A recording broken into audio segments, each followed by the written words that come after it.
नमस्कार दोस्तों, आज का यह वीडियो जितने भी स्टूडेंट हैं विशेष रूप से उन्हीं लोगों के लिए है जिनका एग्ज़ाम बेहतर गया है और वह चाह रहे हैं कि इस एग्ज़ाम पर पुनः विचार किया जाए जो कैंसिल किया गया है। तो आप इस वीडियो को ज़्यादा से ज़्यादा शेयर कीजिएगा ताकि यह ज़्यादा से ज़्यादा स्टेट विद्यार्थियों तक पहुंच सके। यह लेटर अखिल भारतीय विद्यार्थी परिषद बिहार द्वारा जारी किया गया है। इसमें क्या बताया गया है तो ध्यान से देखा जाए। सेवा में माननीय मुख्यमंत्री, उप मुख्यमंत्री, शिक्षा मंत्री, बोर्ड अध्यक्ष महोदय, बिहार सरकार, पटना। विषय जो है आपका माध्यमिक शिक्षा पात्रता परीक्षा रद्द पर पुनर्विचार करने के संबंध में है। क्या बताया गया है तो निवेदन पूर्वक कहना चाहता हूं कि अखिल भारतीय विद्यार्थी परिषद ने स्टेट परीक्षा की पूरे घटनाक्रम के अध्ययन हेतु एक आंतरिक अध्ययन दल गठित किया था और अध्ययन दल के रिपोर्ट के अनुसार जिस प्रकार से ये कैंसिल करने के लिए एक कमेटी बैठाई गई थी और इसे कैंसिल किया गया था, उसी प्रकार से अखिल भारतीय विद्यार्थी परिषद द्वारा भी एक कमेटी बैठाकर इसकी जांच की गई। बिहार सरकार BSEB के द्वारा रिजल्ट प्रकाशित होने के समय अचानक से परीक्षा रद्द किया जाना स्वयं BSEB, शिक्षा विभाग एवं बिहार सरकार के ऊपर ही प्रश्न चिन्ह लगाती है, जिन्हें हम निम्नलिखित बिंदुओं से समझते हैं। कहने का अर्थ है जब आपको एग्ज़ाम कैंसिल ही करना था तो आप इतना तमाशा क्यों किए कि पहले आपने 28 जनवरी वाला आंसर की जारी किया, फिर जो एग्ज़ाम सेंटर पर धांधली हुई थे उसे कैंसिल करके 26 फरवरी को लिए। उसके बाद से फिर आप लोगों ने क्या किया कि उसका भी आंसर की इस कोरोना जैसी वैश्विक महामारी में जारी किए और उस पर आपत्ति दर्ज करने के लिए। और आपके दिमाग में ऐसे कैसे बातें आ गई कि आप अचानक इसे क्या किए कि कैंसिल कर दिए। तो उन्हीं सभी बिंदुओं को इसमें लिखा गया है। तो ध्यान से देखा जाए। नेक्स्ट कह रहा है बिहार स्टेट 2019 की परीक्षा के लिए जब नोटिफिकेशन निकाला तो लगभग 4 पन्नों में सारी जानकारी क्रम से एक बारीकी से लिखा हुआ था। इसके अतिरिक्त किसी भी तरह के कन्फ्यूजन को दूर करने के लिए बोर्ड ने ईमेल और मोबाइल नंबर जारी किया था। इसे अगर आपको किसी भी प्रकार की समस्या हो रही थी तो इसके लिए खुद BSEB ने मोबाइल नंबर और ईमेल को जारी किया था। फिर 2 नंबर का रहा है 28 जनवरी को जब एग्ज़ाम लिया गया तो सभी सेंटर पर त्रिस्तरीय जांच की व्यवस्था की गई। जब आप लोगों ने एग्ज़ाम लिया तो उस समय इस तरह की व्यवस्था की थी। प्रत्येक परीक्षा हॉल में चैम्बर, इलेक्ट्रॉनिक डिवाइस जैसे फ़ोन, ब्लूटूथ के प्रयोग को रोकने वाले यंत्र लगाया गया। नेक्स्ट 4 नंबर का रहा है जूता, चप्पल, घड़ी एवं बेल्ट बच्चों को गेट के बाहर ही खुलवा दिया गया। 5 नंबर कह रहा है एक बेंच पर केवल 2 विद्यार्थियों को बैठाया गया। 6 नंबर आपका कह रहा है परीक्षा के संपूर्ण समय काल का वीडियो रिकॉर्ड किया गया। जब आप लोगों ने इतनी सख्ती से एग्जाम ली थी और आप लोगों ने खुद इस तरीके के बीच बीच में स्टेटमेंट दिए कि ये परीक्षा को रद्द नहीं किया जाएगा, तो फिर आप लोगों ने कैसे इस चीज़ को सोच लिया। नेक्स्ट आपका 7 नंबर का रहा है जिस सेंटर पर बच्चे परीक्षा का बहिष्कार किए थे या फिर देर से जाने के कारण गेट लॉक कर दिया गया था उन सेंटरों पर पुनः परीक्षा फरवरी में ली गई। सभी विषय के प्रश्न सिलेबस से ही थे, चूँकि बोर्ड ने पहले ही मुख्य विज्ञापन में सूचित कर दिया था कि निर्देश बिंदु से ही प्रश्न रहेंगे। जैसे सामाजिक विज्ञान का प्रश्न सामाजिक विज्ञान से ही था, उसमें गणित या अंग्रेजी के प्रश्न नहीं थे। अगर देखा जाए कि अगर किसी विद्यार्थियों का ये कंप्लेन हो जिनका एग्ज़ाम अच्छा नहीं गया है कि सामाजिक विज्ञान के प्रश्न ही नहीं थे, तो ऐसी कोई बात नहीं है। यह सभी प्रश्न सामाजिक विज्ञान के ही थे, उसमें गणित के और मैथ के सामाजिक विज्ञान वाले पेपर में नहीं पूछे गए थे। इसके अतिरिक्त सामाजिक विज्ञान सहित सभी विषय के प्रश्न का स्तर बिहार टेक्स्ट बुक या उसी पैटर्न पर आधारित ही थे। जब आप तैयारी नहीं कीजिएगा और कहिएगा कि कहाँ से एग्ज़ाम में क्वेश्चन पूछ दिए, तो ये तो आपकी गलती है ना।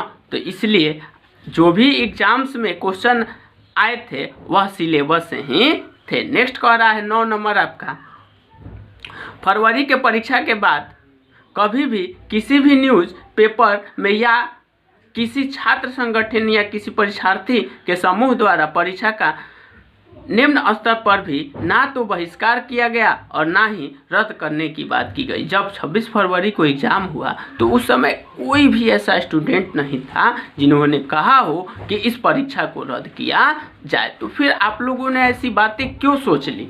दोनों परीक्षा का बारी बारी से शिक्षा विभाग ने परीक्षा समिति के द्वारा आंसर शीट जारी किया गया एवं आंसर पर आपत्ति की तिथियां निकाली गई। ये भी चीज़ों को किया गया था। परीक्षा समिति के द्वारा 15 मई तक हर हाल में रिजल्ट घोषित करने की बात कही है और परीक्षा और 15 मई को रिजल्ट जारी करना था और 16 मई को आप लोगों ने रिजल्ट भी जारी नहीं किया और 16 मई को ना जाने कैसे आप लोग के दिमाग में इस तरह की बातें आई और आप लोगों ने इसे कैंसिल कर दिया।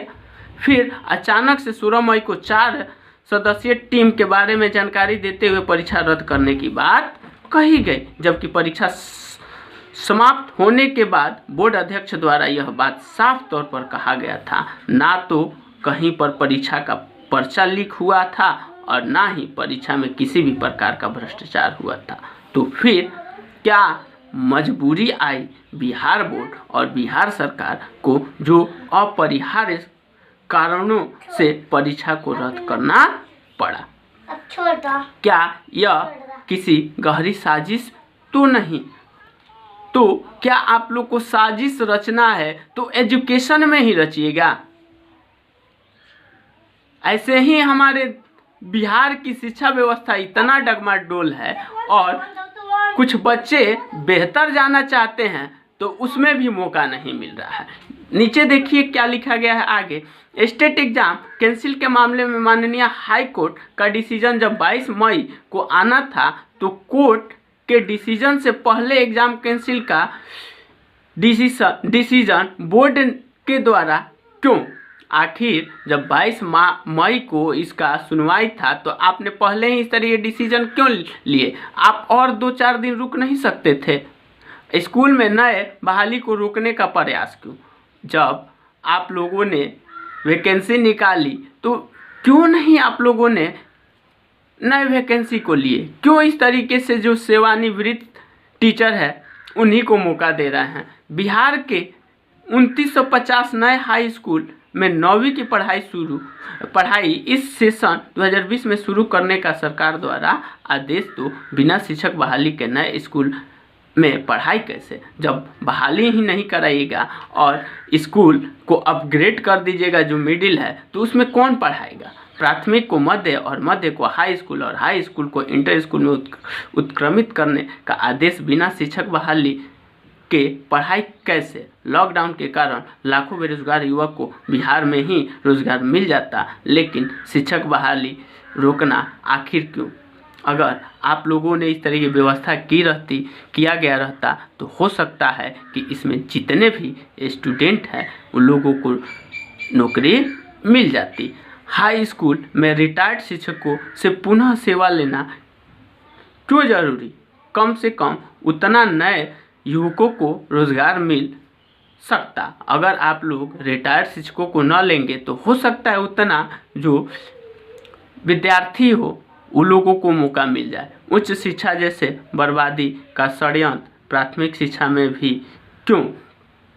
प्राथमिक, मध्य एवं इंटर स्कूल में शिक्षकों की बहाली कब तक? अब जब इस तरह की घटना आ गई है, अब कब बहाली होगी इसकी कोई निश्चित सीमा नहीं है। तो इससे जो हमारे बिहार के विद्यार्थी हैं वे सभी पर इसका काफ़ी ज़्यादा इफेक्ट पड़ेगा।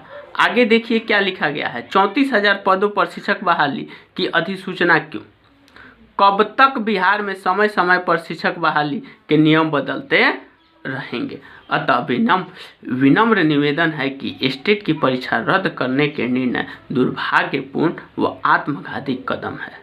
इसलिए अखिल भारतीय विद्यार्थी परिषद का सुविचारित मत है कि सरकार इस निर्णय पर पुनर्विचार करे, क्योंकि जब कोर्ट का निर्णय 22 का आना था तो निर्णय के पूर्व रद्द किया जाना कोर्ट का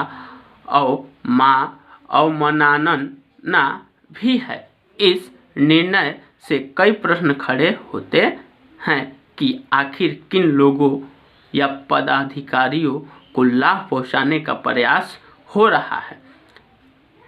क्या राजनीतिक कारणों से तो इस प्रकार का निर्णय नहीं लिया गया? ऐसे प्रश्न आज उठ रहे हैं। सरकार निर्णय पर पुनर्विचार करे, अन्यथा इस लॉकडाउन के समय विद्यार्थी परिषद रचनात्मक दृष्टि से विचार करते हुए नहीं चाहती है कि आंदोलन खड़ा कर कोई नई समस्या उत्पन्न की जाए। अगर इस समय हमारे यहाँ जो वैश्विक महामारी चल रही है कोरोना की, अगर इसमें सभी एकजुट विद्यार्थी हो जाए और आंदोलन स्टार्ट कर दे तो जो हमारे यहाँ की गवर्नमेंट है वह उन लोगों को देखेगी कि हम लोगों पर इस तरीके की कार्रवाई करेगी। इसीलिए मैं जो भी BSEB के कमिटी जिन्होंने इस तरीके का निर्णय लिया या बिहार गवर्नमेंट, मैं उनसे आग्रह करता हूं कि आप इस पर पुनः विचार करना चाहिए।